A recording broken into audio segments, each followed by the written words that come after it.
15,000 एबभनि target लादोंमोन दाबो 10,000आ जादों किन्तु 15 to 20,000 जों जा टारगेट लादों बेवहाय BPFआ जोंनि मानसिफोरखौ होबथाना दोनदों माबोरै होबथादों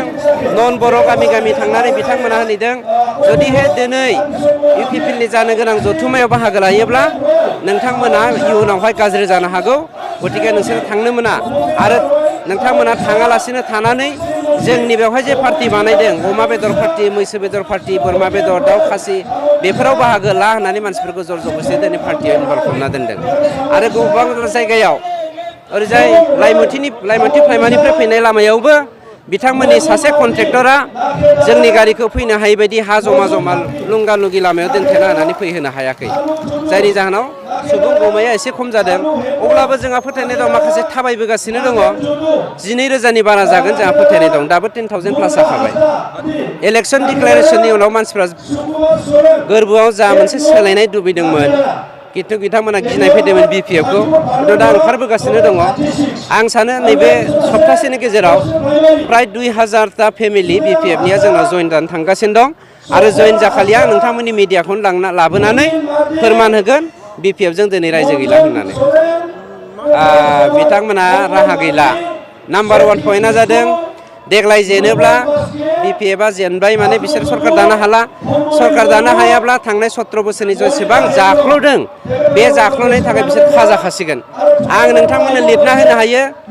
जों सरकार दानायनि उनावनो बिथांमोननि दैदेनगिरिफ्रा खाजासिगोन फारि फारि सासेनि उनाव सासे बेखौ गिनानैनो पावाराव थानानै माब्रै आरोबाव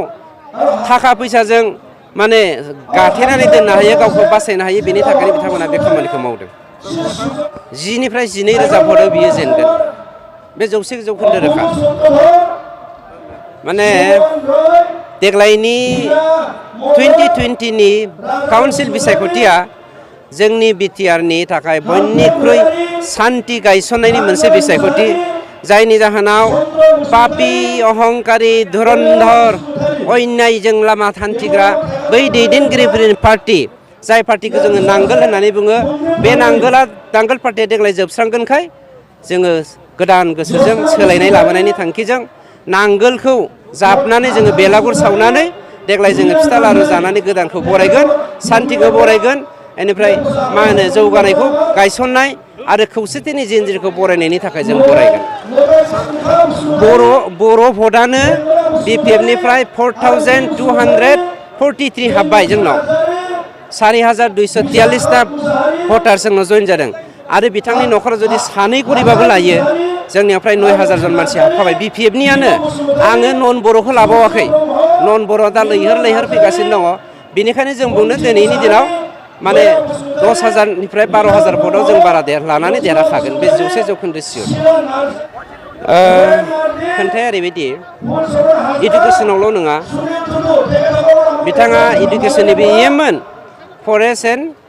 मोनसे मामोनलाय बिथाङा मोनथाम डिपार्टमेन्टनि EMमोन खोमा बै फरेस्ट डिपार्टमेन्टआवबो बिथाङा बहुद जाख्ल'नानै दोनदों खाम्फानि न'आवनो खाम्फाया दिनै माखासे फरेस्ट लेन्डआवहाय माखासे मानसिखौ थुनज्लायनानै गावनो थोंजोङै फरेस्टनि सम्पतिखौ जाख्ल'नानै माने फोजोबस्रांनानै